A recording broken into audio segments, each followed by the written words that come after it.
Haai almal, dis Kobus Kreer. Ek wil vanoggend bietjie met julle kom gesels rondom die koms van Jesus.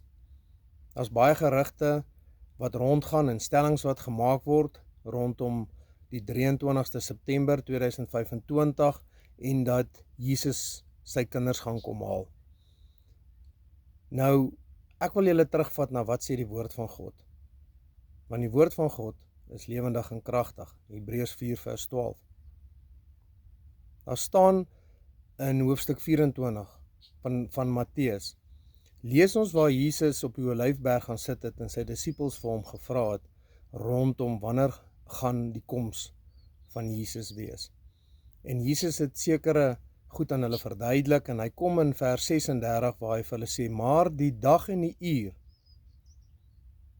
weet selfs die engele in die hemel nie en ook nie die seun nie. Slegs die Vader weet dit.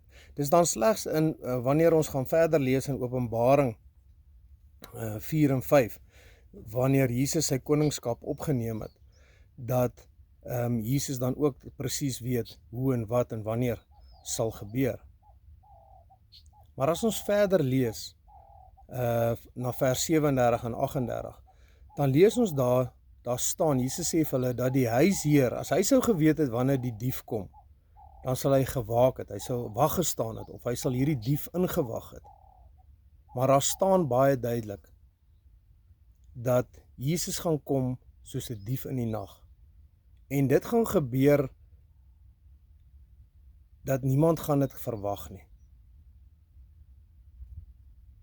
Jy gaan nie kan beplan, soos wat daar nou gedoen word nie. Almal ewe skielik nou beplan vir die 23ste, en almal maak reg, en is awesome, mense bekeer. Jy moet in elk geval bekeer. Elke dag moet vir jou 'n dag wees wat jy lewe asof Jesus enige tyd gaan kom. Dit is awesome. Maar die woord van God sê vir ons, dat daar gaan nie 'n datum en 'n tyd en 'n dag aangekoppel word nie. Want die koms van Jesus gaan wees soos 'n dief in die nag. Dit gaan onverwags wees. Jy gaan nie kan beplan voor die tyd om reg te maak nie. Want dit sou beteken, almal sal dan lewe soos hulle wil, hulle sal in die wêreld wees, en dan hoor hulle ewe skielik, hier's 'n datum, dan gaan almal hulle ewe skielik bekeer, en dan gaan almal hemel toe. Nee. God wil hê ons moet elke dag leef, asof dit ons laaste dag is. Ons moet elke dag leef, asof Jesus dalk môre kan kom, of dalk nou kan kom. Ja, daar's baie mense wat na my toe uitreik en wat vir my vra rondom hierdie. Jy weet, ek gaan met julle deel 'n visioen wat die Heilige Gees my ingevat het op die 2de Julie. En dit is lank nog voordat die enige video's en gerugte gekom het van die 23ste September van wat ek gesien het. Nou op daai 2de Julie het ek die aand gesit in die teenwoordigheid van die Heilige Gees. As ek reg onthou was dit hier by 12:00 se kant gewees. Die aand, en ek het in hierdie visioen ingegaan terwyl ek wakker was, en ek het gesien hoe ek opstap met trappies, en dit het so half gezigzag, en weerskante van hierdie trappies wat ek opgeloop het, wat al hoe hoër opgegaan het, was daar oral engele rondom dit gewees. En ek het op 'n stadium het ek op 'n platform gekom, en toe loop ek teen Jesus vas, en ek sien sy wit kleed, en ek het voor hom neergeval, en ek het sy sandale gesien, en sy voete. En ek het geweet, ek is in die teenwoordigheid van Jesus. En Jesus het hierdie volgende woorde vir my gesê: My seun, die tyd is min, maar is nog nie nou nie. Daar is te veel mense wat nog nie my stem hoor nie. Al die skape het nog nie in die kraal ingekom nie. En dit vat my dadelik dit refer my na Johannes 10 toe, waar Jesus sê, die skape ken die herder se stem. En toe sê Jesus vir my die volgende: Ek praat met my kinders, maar hulle hoor my nie. Hulle weet nie dis my stem nie. Want hulle word verblind deur die god van hierdie wêreld. En toe sê Jesus vir my, Moenie mismoedig word nie. So is baie interessant, hierdie visioen wat die Heilige Gees my gewys het, en ek staan op dit. Wat ek wel weet van 'n visioen wat die Heilige Gees my gewys het, en waar hy my woord gegee het, van laas jaar al op die 17de Desember, is, laat die 15de November, gaan ons in 'n nuwe dispensasie inbeweeg. 'n Geestelike dispensasie. Dit weet ek. En ek staan op dit wat die Heilige Gees my gewys het. Want daar's geen mens wat weet wanneer Jesus gaan kom nie. As dit so sou wees, dat dit nou bekend gemaak geword het aan die koms van Jesus,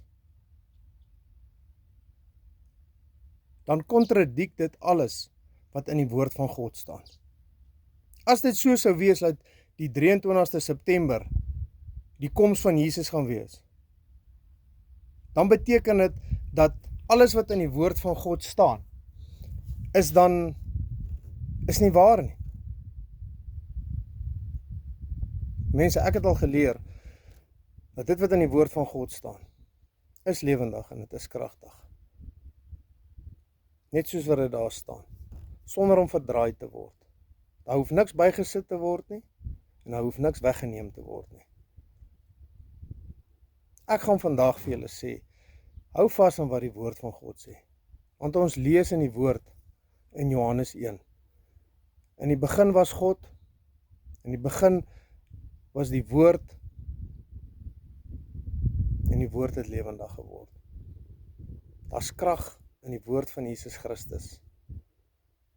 En ons hoef nie op enige ander plek te gaan antwoorde soek nie. Die antwoord lê in die Bybel.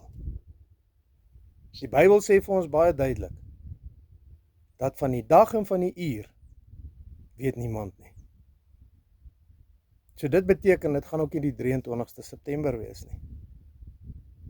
Want Jesus gaan kom soos 'n dief in die nag. Jy moet altyd reg wees. Nie net ewe skielik wanneer jy hoor, nou gaan Jesus kom nie. Jy moet altyd op 'n plek wees om weggeneem te word, om na Jesus toe te gaan. Mense, pas op vir mense, vals profete. Jy weet, die Bybel praat dat in die laaste dae sal daar vals leraars kom, wat die mense probeer verlei. En dis presies so. Wees versigtig na wat jy luister. Moenie gedeceive word deur dit wat mense vir jou sê nie. Dis reg, jy kan dit hoor, jy kan dit luister. Maar jou antwoord lê in die Bybel. Jou antwoord lê in die woord van God. Ter bevestiging gaan jy na die woord van God toe. En dan van daar af, dan sien jy of dit die waarheid gaan wees, of dit ooreenstem met wat die woord van God sê. Mense, baie seën vir julle. Lewe elke dag of dit jou laaste is. Lewe elke dag of Jesus onmiddellik gaan kom. En as jy nog nie jou hart vir Jesus gegee het nie, is dalk 'n goeie tyd, want die koms van Jesus is baie naby. Mense, baie seën.